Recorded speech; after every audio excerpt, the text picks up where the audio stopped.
There's something built into Claude Code that barely anyone knows about, and the ones who do barely use it to its full potential. And the irony is it's like having a personal concierge from Claude Code, one that knows every slash command, every hook, every instruction, and everything that you need to know about how the latest and greatest versions of Claude Code operate. All you have to do is tag it, ask whatever you want, and it will do all the heavy grunt work for you. So in this video, I'm going to walk you through the 5 different levels of using it to its fullest potential. So if you've been relying solely on YouTube videos and Googling to understand Claude Code and all of its nuances, then this will change the way you learn. Let's jump in. So despite how powerful this feature can be, it's actually unbelievably simple and comes out of the box with each and every instance of Claude Code. And that is the Claude Code Guide. And this is an existing sub-agent within Claude Code whose sole role is to be acquainted with each and every part. But what most people forget is that you can actually tag existing files, things that aren't working as expected, and you can have the Claude Code sub-agent guide understand how to diagnose the problem, assess it, and actually go and read the documentation to fix it itself. And if you don't believe me, then stick with me to level 5 and I'll show you exactly how you can do that. So this example repository here is one that I've made up, and I've purposely designed it so that each and every part of it has something that's either missing, broken, or could be improved. In this case, I have a broken hook. And if you don't know what a hook is, it's basically some activity that fires whenever a certain event happens in Claude Code. In this case, if you can read the name of this hook, it happens post tool use. So let's say there's some tool that's invoked, the tool would execute, and then something would happen. What that something is completely up to you, depending on your agentic workflow. But you'll see that instead of you having to do the dirty work and understanding how to learn more about hooks, you can actually employ this sub-agent to do it for you. But before we get to that, let's go and click on Continue these settings, and then I'll show you a simple use case of using the Claude Code agent. I'm going to tag the Claude Code guide right here, and we're just going to paste the following. How do I change my model mid-session? So how would you change from Sonnet to mid-conversation going to Opus? Very simple question, but the whole point is just to show you how this works. So it spins up a sub-agent, and the whole point of the sub-agent is to go and search different parts of the Claude Code guides without taking from your existing context window. So all of these are being fetched, and then now it's already done. It has 28,000 tokens it's taken, and then it will bring back the response. So you can see right here at the very top, it tells you exactly what to do. Go and use the /model command, switch to Opus, and then you're good to go. And you can even ask it more conceptual questions, such as, how do CLAUDE.mds work? Can you tell me if I can have a global CLAUDE.md and then a CLAUDE.md within folders and then a local version? How does that work? Can you explain it to me like I'm 10 years old? And then you can send this over. And instead of just constantly going through tutorial hell and learning 5 different people's versions, many of which are derivative of each other, how something works, you can go to the source. And there you go. You have CLAUDE.md explained like you're 10. It walks through the concept. It walks through the different hierarchy of using CLAUDE.md, and it shows you exactly what different directories might look like. And if you didn't know this, by the way, you can use CLAUDE.md in different places. You don't just need one global CLAUDE.md.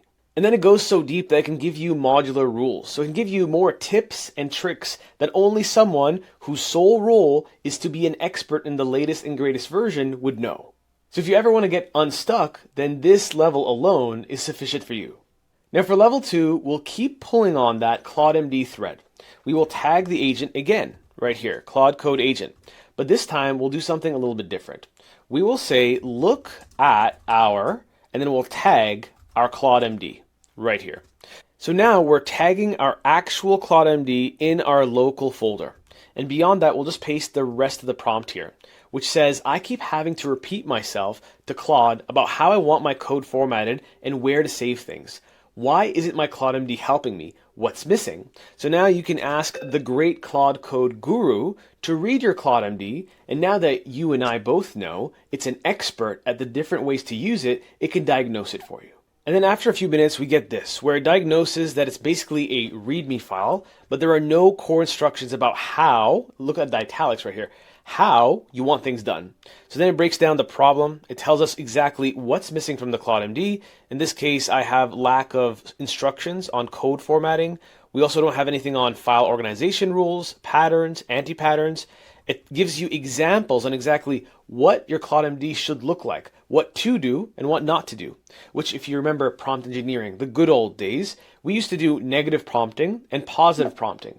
So beyond that, we have some examples. It tells you exactly how you would structure this, and it gives you some principles for you to follow. So level 3 is about getting deeper understanding about different mechanics of Claude Code that a lot of non-technical people struggle with. And one of those is hooks, which is why it's going to be a recurring theme for the next few levels. So let's say we ask the following. We invoke the Claude Code guide right here, and we paste this. What types of hooks are available in Claude Code? I want to understand what actions I can attach to automations. Can I trigger something every time a file is created, when a session starts, or when Claude edits something? Walk me through what's possible. And the biggest pitfall is how to adjust and create the JSON, the JavaScript object notation that you need for it to be executed the way you intend. So we'll fire this off and we'll see the result. And there you go. Without having any form of guesswork or looking through documentation, you can go through 17 different types of hook events. And there are hooks you can attach at the beginning of a session, at the end of a session, right before you compact, right before you submit a prompt. Everything you can imagine from pre-tool use to post-tool use. And once you understand this, you'll never forget it. And once you never forget it, you'll start to be able to use Claude Code, especially with hooks, in a much more creative way. Now for level 4, instead of us constantly asking for conceptual-based questions, let's get it to actually do something. So we will tag the agent once more. We will paste the following prompt. So I want to say, I want to create a custom slash command called /standup that looks at what I worked on in my last session and writes a 3-bullet summary I can copy and paste into my team's stand-up chat. Show me how to create the file for this. And you know what? We'll add one more piece. Actually, do it yourself and set up a relevant hook. So now we want it to think through. We want it to also check the documentation to see the latest and greatest way to do this in the latest version of Claude Code, and we'll come back and see what it's put together. And there we go. After just a couple minutes, we have a / command set up and ready to go. And we also have a hook for session start. And this is the actual session start notification. So it created a dialog box on my Mac OS so that every single time I start a brand new session, I see this notification. Now, is this useful to us right now? No, but it's the idea that it can go and peruse everything it needs to create everything you want in terms of configuration. So going into level 5, we've now seen this feature answer any question, diagnose problems, and even build things on our behalf. But what happens when we have existing problems in our folder that we need a medic or a doctor to come fix? So let's spin up our Claude Code once more. You're going to see that we have this error that we saw at the very beginning. This is the hook error that we're going to try to fix now in level 5. So I'm going to click on continue without these settings. We should get our hook firing from level 4. Let's check. There we go. The hook is firing because it's attached to the session start. And let's customize a brand new prompt. So I'm going to tag the Claude Code agent, and then I'm going to say take a look at, and then I'll cheat here by actually dragging and dropping these files. This and let's say the plans folder, these past plans folder. And what's in here are a series of prior plans that I hypothetically created. So this would be the equivalent of you storing your plan modes for multiple sessions and storing those in a folder, which depending on what you're doing, it might be helpful to store that. So if we close this, let's paste in the following prompt. So we already have the look at portion, and I'm going to paste the remainder. Let me paste this. So my archive hook saves plans with random names like, you can see here, Dizzy, Purple, Flamingo, Jumpy, Velvet Penguin, etc. And I want you to archive plans in a certain way, so we have a short description about what they're about. So instead of Flamingo, it should say something like add user auth. And then we want to read the first lines of the plan to figure out the description, and then organizes them into past plans sorted by date. So not only do we need a description that means something, that's not just an animal, and then some form of date, and then storing that all in an easy to use way. And in under a minute, it does the following. It goes through the documentation to understand how to use hooks and plan files with the latest versions.